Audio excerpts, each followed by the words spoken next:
fact, when we embarked, we had a logical end to season two, the good, the bad, the fun we had. And then we did some specials. Uh, and then we kind of just went on. And the thinking was that this is going to be one continuum. We'll kind of record. Somewhere down the line, we realized that if we have to do things differently, if we have to course correct, we need to take a break.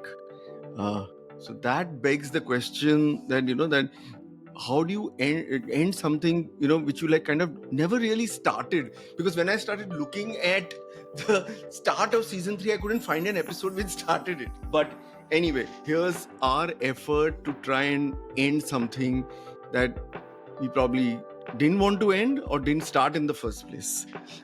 So the way we are going to try and do this is Sheetal, Nilesh and I have kind of gone through this whole body of episodes, and we are going to talk about our favorite or our best, our most memorable episodes, and why we had the most fun doing it. And what we felt would be best is, of course, for me to start. And I'm going to start with an episode which is not an episode, really. So, I think that's probably expected of me. So, my favorite episode was actually the jingle episode. And before you kind of start wondering why I said that, so while the jingle itself, was just a song, if any of you have kind of actually seen the jingle, it was a fantastic process. All of us were part of it, and in fact it was probably one of the only things where a lot of our friends participated. Someone wrote the lyrics, It was someone said it to also music. Samiran in Totally. One day out of the blue, Saloni, my wife, she came up with the idea, oh, you should do a jingle. And as is typical, I got very excited, and that was the end of it, because then I didn't know what to do. Then someone said, okay, I'll write the lyrics. And then someone said, then we thought, let's just sing it. And then we were told, to set it to music, you've got to kind of get it recorded. Then I think Sheetal and I spent tons of time trying to kind of set the words back to the music, and we didn't even know that was supposed to be done. And I think the most hilarious part was the video. I think we kind of make complete jackasses of ourselves by doing that video. So, if you haven't seen the YouTube video, you must go check it out. So, I think all in all, the jingle, I felt, kind of captured the spirit of why we do the podcast, and also embodies the fact how much fun we have doing it. And of course, it was all about technology, if you care to listen to the lyrics. So that's my absolute favorite. I absolutely love the process that we follow for the jingles. Nilesh joined us long distance, and of course he was part of the video because we shot that in Dublin, to the jingle and to the madness of the jingle. So yes, the lyrics of the jingle make sense, and I think we just appropriated some stuff which couldn't have been appropriated otherwise. So it was a great fun place. Coming to the episodes, so since we're talking about episodes, coming to the episodes, one of my favorite episodes really is amongst the first ones that we did. And we started with this whole theme called Roti Kapda Makan. And true to our style, while the theme was Roti Kapda Makan, we decided to start with Kapda and not with Roti. God only knows why. In the Roti Kapda Makan theme, we'd covered something on Kapda, which was all about fashion tech. And I think that's one of my few favorites for two reasons. One is that episode has so much of fun in it, but it has so much of fact. It has so much of data made available, right? So whether the fact that it takes 2,700 liters of water to make a t-shirt, which is equivalent to 900 days of water for one person, kind of got you thinking, saying, should I really be buying more t-shirts today? So that was the kind of data that was sitting in that episode. What was also interesting was we had Rajesh, Samiran's close friend, and I'm therefore not going to call him out by his first and second name. I'm just going to call him Rajesh, who came on the show, and he talked about how tech is being leveraged in so many ways in the fashion industry, right? From, GenAI today, which is like a buzzword which is used to do 3D modeling, to RFID and geotagging, which actually adds to Nilesh's favorite subject called authenticity and authentication. So it's really one of those episodes which got me super excited. I love the fashion industry, anyways. So this was like the perfect episode for me. Nilesh, I don't know which one is your favorite, but Before I jump into my favorite, I think the fashion one, at least two people told me that they loved the graphic also, right? And it's all thanks to Samiran. Two people actually told me that they really liked the graphic associated with the small thumbnail that comes on Spotify, and that kind of brings me to my one of my favorite episode, which is Gen AI. So we have been using a lot of AI tools to generate graphics. It's not as simple as just telling ChatGPT or other tools to just spit out an image. It takes a lot of effort, and Samiran does that, and some of them are fantastic. So for me, after I don't know whether we did it immediately after Roti Kapda or Makan, we did a lot of episodes on AI. Right. Since then, honestly, there have been lots of ups and downs, and many people are now calling that AI might also be like that whole .com buzz that had happened, and there must be some the boom will be followed by a bust kind of stuff for Gen AI. But I think it has changed a lot of things and the way we do those things, right? So for us, it was obviously generation of images. The interesting part is all these episodes lead to a lot of research, right? And for me, I mean, all of us, we do a lot of research to bring out these things. And in the Gen AI, I love the fact, through the readings and research, a beautiful, simple way to explain the world of AI and the available data was one of the articles which said that, think of a master chef, going to a forest, and he is told to cook a Michelin class dish using just the produce that is fallen on the ground, right? So which meant that even if you are in a forest and there is all the fresh produce, you are limited to forage what is on the ground. And that kind of brought us to the conclusion that honestly the whole Gen AI is actually working on 4% of data that is actually available on the internet, right? So you're talking of 4% of data, and that is how the things are being generated. When you think of that number, honestly, amazing stuff is being generated even at 4%, and it begs all of us to think that, what if that the availability of data, the richness of data goes up even by 10%, and suddenly the output of Gen AI would be something else. So in nutshell, I think I don't think, I mean, there may be naysayers, but I think Gen AI is here to stay. And I think that was the whole idea of the research. interesting is that when we first started, right, a couple of years ago, we were talking about AI as a trend which is going to continue. Yes. And lo and behold, 1.5 years later, Gen AI had kind of taken over. And everybody was now starting to use ChatGPT, blah blah blah, and all of that. And I was just reading the other day, I was reading an article by Pascal Bonnet, and he talks about AI obesity. So look at the timelines, right? From in 3 years, we've been like Yeah. on this podcast for 3 years. You had from not really everybody knowing and understanding AI to Gen AI becoming a boom. And now already the negativities of Gen AI are coming to the fore, right? And obesity around, and because you talked about food and foraging and things like that, AI obesity is a term that Pascal Bornay uses. And I thought it was fascinating that in 1.5 years, we've already become obese.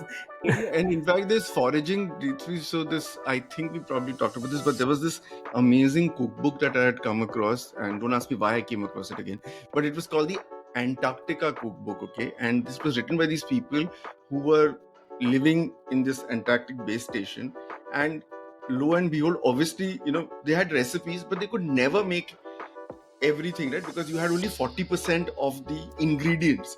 So then they wrote a cookbook about how to make dishes with, because they had to mix and match all kinds of things. So if you had to, I don't know, maybe make a pasta, you probably had to use bananas, and if you had to make some omelette, you Yeah. probably had to use apples. I mean, I have no idea, but it was such an amazing, I mean, it was a comedy, and at the same time it was like super super interesting.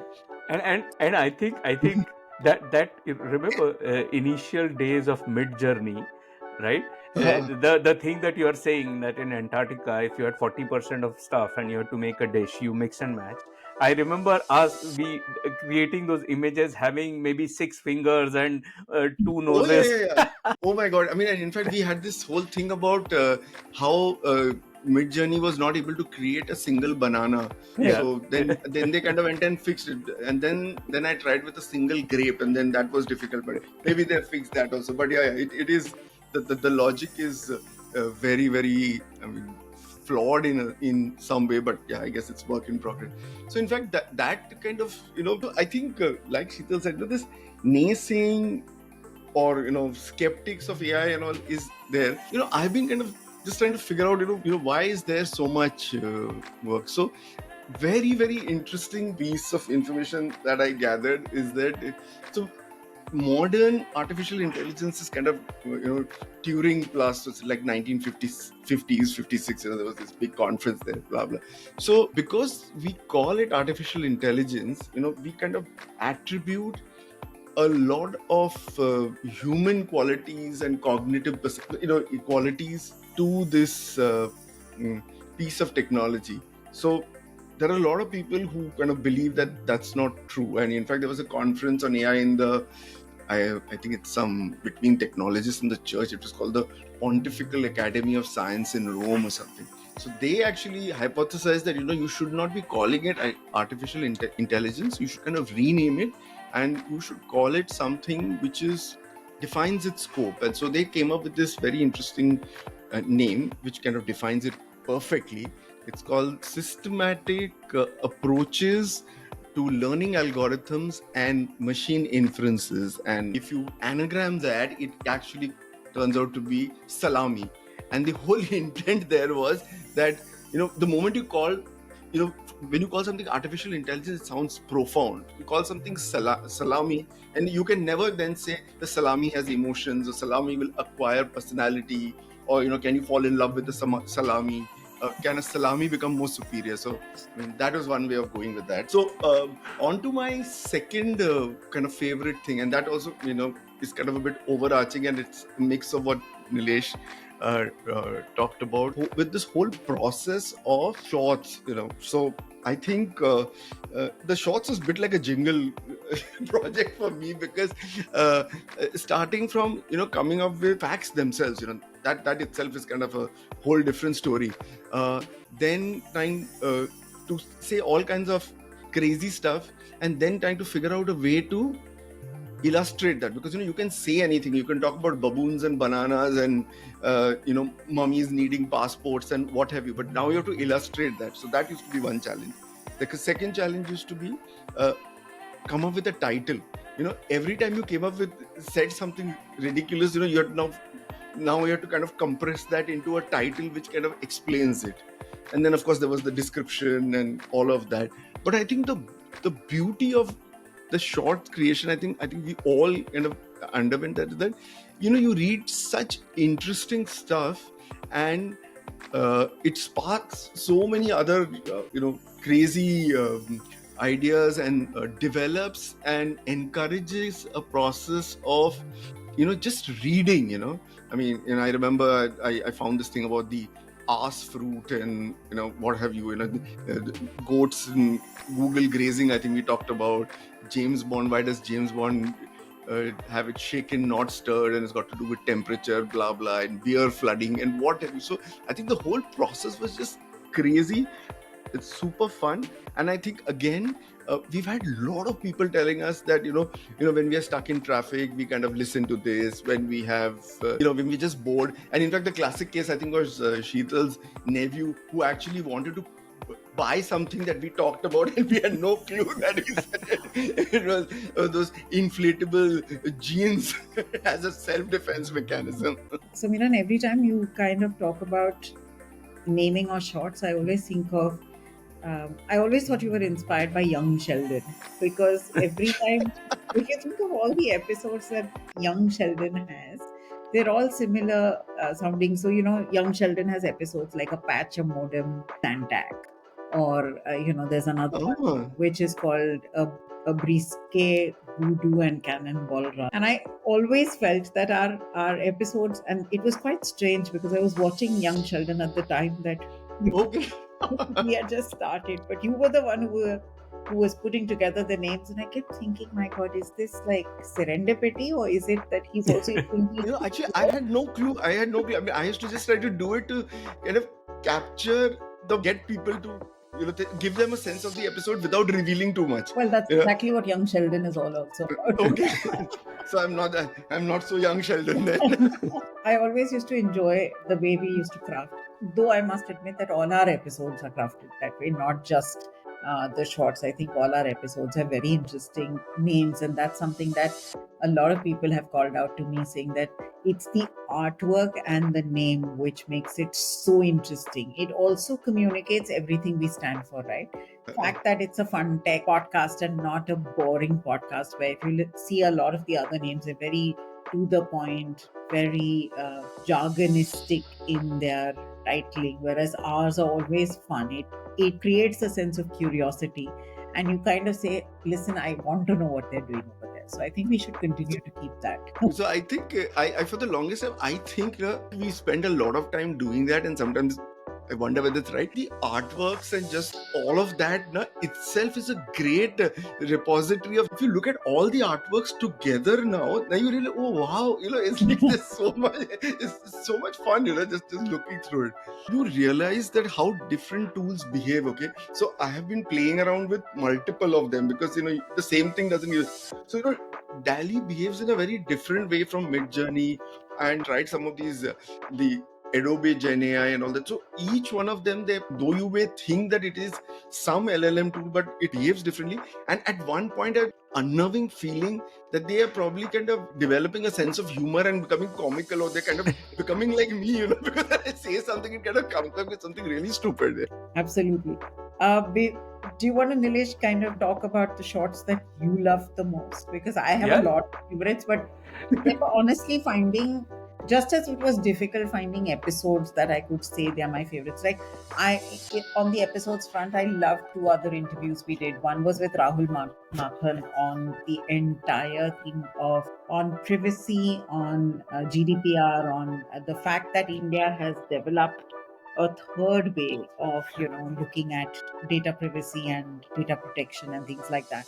That was a fabulous episode. Another episode was on the India fintech, which we did. So I think there are so many such episodes which were great learnings, etc., that finding those episodes and saying, okay, this is amongst my favorites, was really a tough one for me. And it became equally tough when I started doing that with the shorts. I mean, every short I would look at and I would say, I love this. And then I'd see the next one and say, I love this one even more. And it never ends, right? Because you had so much fun doing these shorts. And the most fun I used to have, at least for my set, is that when I think Varsha used to send us the episodes for proofing. So you record it and you think it's fun, and then you hear it back, and then I used to start laughing. I said, "My God, this is so funny!" And then you feel, "Oh God, this is not so funny." Probably three of us had that chemistry, and we enjoyed our banter. The name itself says it. And people have actually told me that it is very courageous that you be to do a podcast, put something out there. And in our case, touchwood, it came naturally.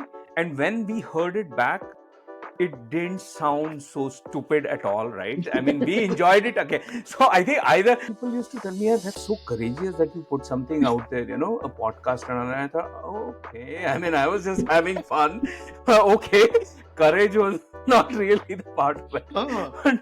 But yeah, many people think it's something, because you are putting something of your in an absolute public domain, right? And anyone, whosoever comes across it, looks at it, hears it, and has thoughts and comments. But I think it never bothered us that much because two reasons. I think most of our episodes, as Sheetal correctly said, fun tech episodes, they were well researched, and we were putting forth valid, clear-cut thoughts and ideas when it came to the bigger episodes. And in shorts, there were also some messages in it, as well as fun facts, right? And they were really, I mean, it took like episode, we used to research our shorts, right? Because these were not usual stuff you will find on a Google feed or your Android phone. So So for me, I think if I had to, and you're right, it was very difficult to pick which is your favorite episode or favorite short. But one of them was uh, talked of one few very serious things and one very wacky thing. Most of the time, it is mix of all. But I spoke in that episode of geopolitical swing states, right?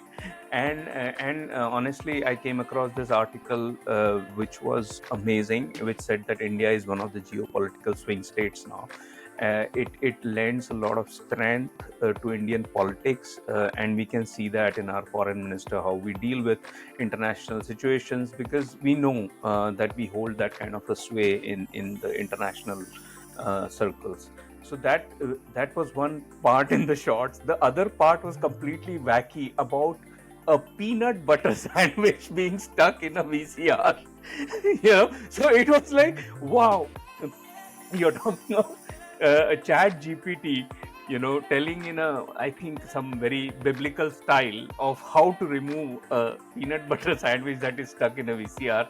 And then you're talking of India as a geopolitical swing. Oh Either my we are God.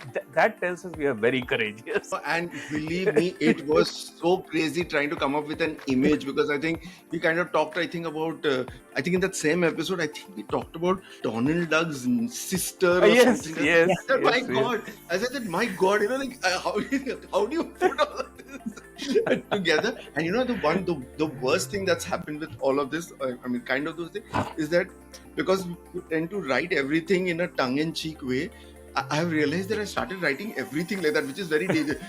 I find it very difficult to write a serious LinkedIn post.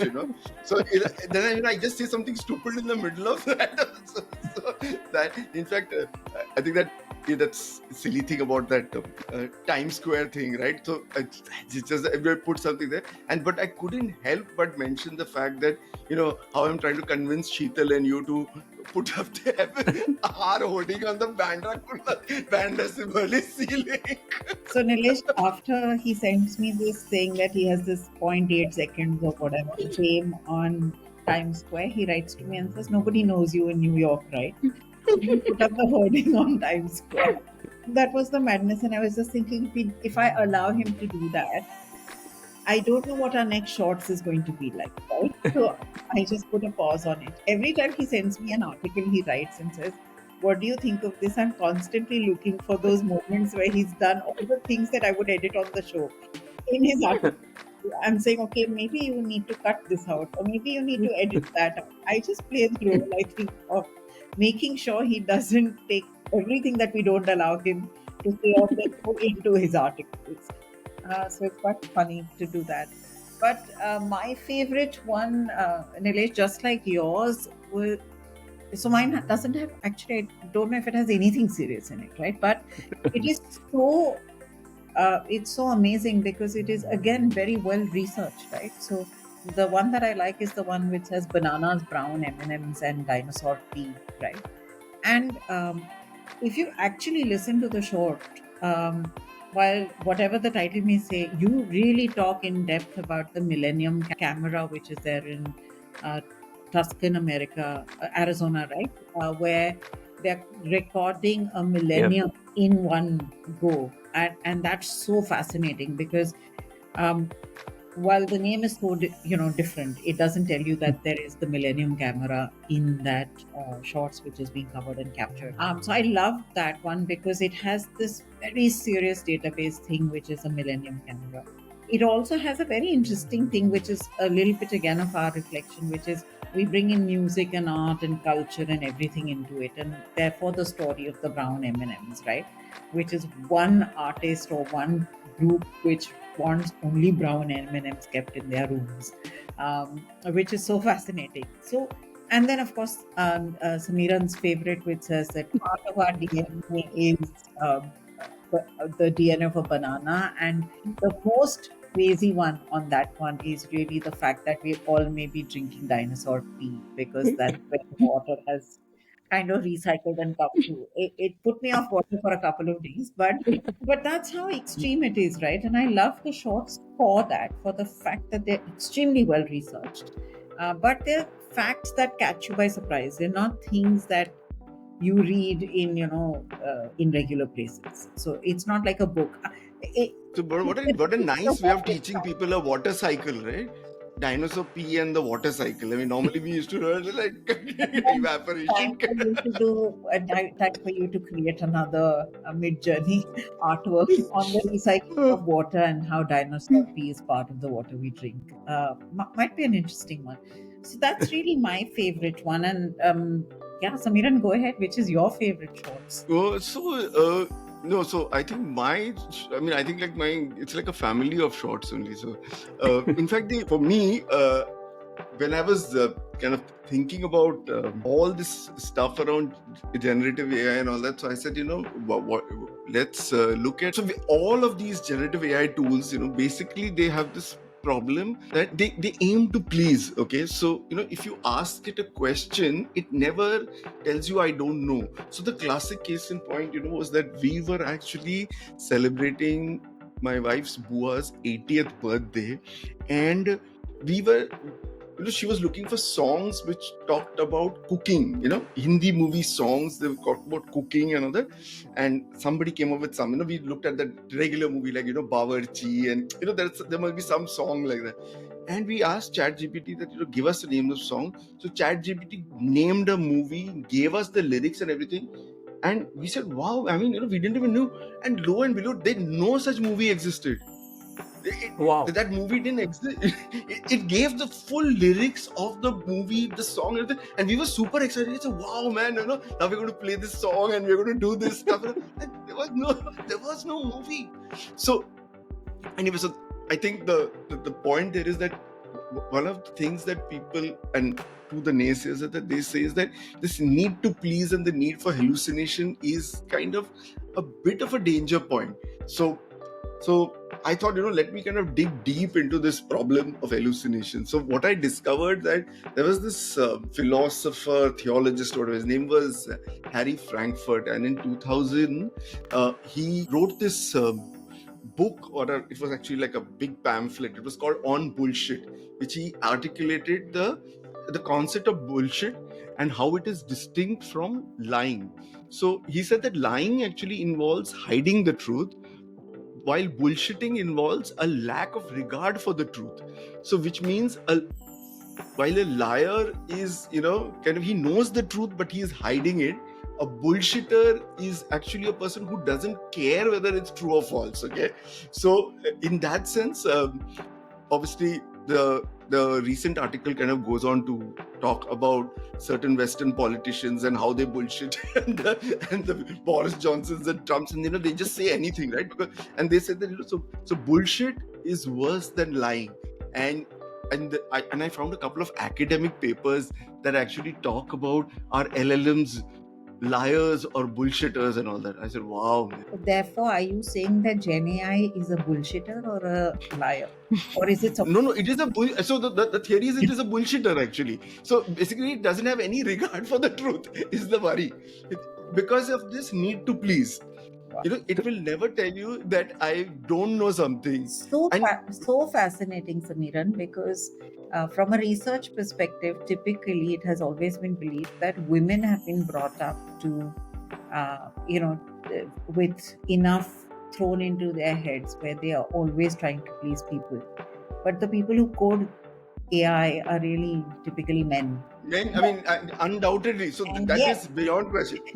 Yes. I mean, that is so. That there must be all these coders have some inner woman, or they are all bullshitters. I mean, one of the two is true. Now, so it is. It is. I mean, in that sense, it is something to be aware of. I mean, I won't say it is dangerous, but yeah, don't believe everything. I guess before we kind of wrap up for this final episode of ours, couple of things. And Nilesh, I'm going to pick up from where you were talking about the fact that people wrote and said that these are very different. It's fun tech, it's engaging. Or Samiran and I have had people tell us, oh, y'all are my companion in the car, drive home, and things like that. And I think the fact that we own the fun tech space, the fact that we make it easy for people, etc., is reflected in the votes that we've received for the various awards that we've received in this category, where I think people have kind of said, okay, these guys don't bullshit. They at least put the facts, they bring intelligence to the table. Yes, they make technology fun, but they at least do it with enough homework at the back. And I think we should do a shout out and a call out and a thank you for all the awards that we have won. I think we've won almost every award in the podcast space over the last 2 years in the technology category, whether it's the gold, the silver, but we've picked up an award in that. And from what Samiran tells me, we are also out there in one of the global awards shortlist. We haven't yet won it, but Yes, we are. I think in couple of them actually. One is Signal, one is Podcast.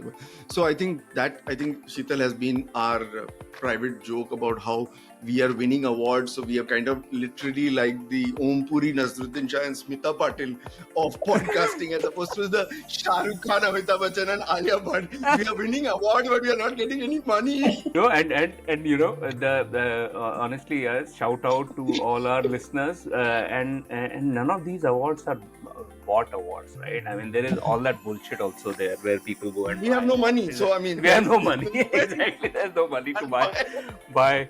buy awards. So yeah. I think before wrapping up, I found it very interesting when you mentioned lying and bullshitting, right? And that the whole movie name and lyrics of songs were created by ChatGPT just to please you. But it bought me. When you are saying research, it's so interesting, and it's a very classical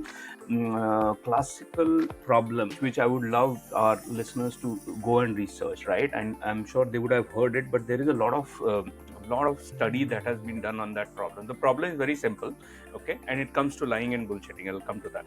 If there is a guy and you are lost in a jungle in some remote continent, right, and you are at a crossroad. This is a classic puzzle. It has mathematics, philosophy, everything. You're at a crossroad and you don't know whether you have to take right or you have to take left, and there is a person standing there. Now the issue, you only know one thing, that this area has two tribes. One always tells the truth and the other always tells a lie, right? You don't know who that person is. So what question should you ask that the outcome will tell you the right way towards the city and you are not further lost, right? Now the problem becomes complex when you come into the realm of lying and bullshitting. So there was that, does the tribe which tells truth is okay? It always tells the truth. But the tribe which lies, does it lie with similar kind of conviction, meaning always say the opposite, or does it bullshit? Because both are looking like lies, right? So then you are in a deep shit. Because if you find a liar bullshitter, then you are screwed. If you find a liar or you find a guy who tells the truth, you are okay.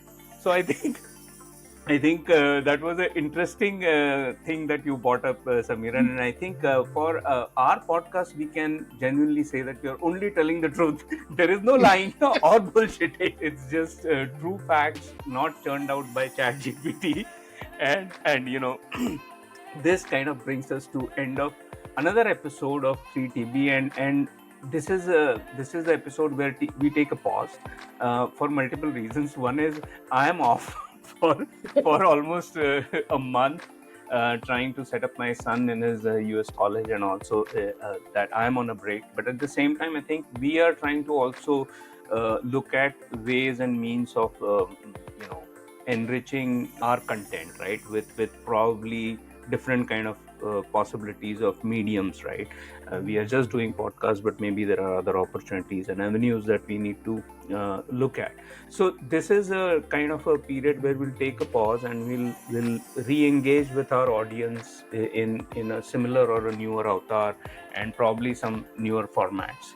But for now, it's a short break, and please keep following the episodes. There is a lot of good stuff. You can go back and check it out, and please leave us a rating and review if you are listening to us on Apple Podcasts. So until next time, bye bye. in true Hollywood style, we'll be back.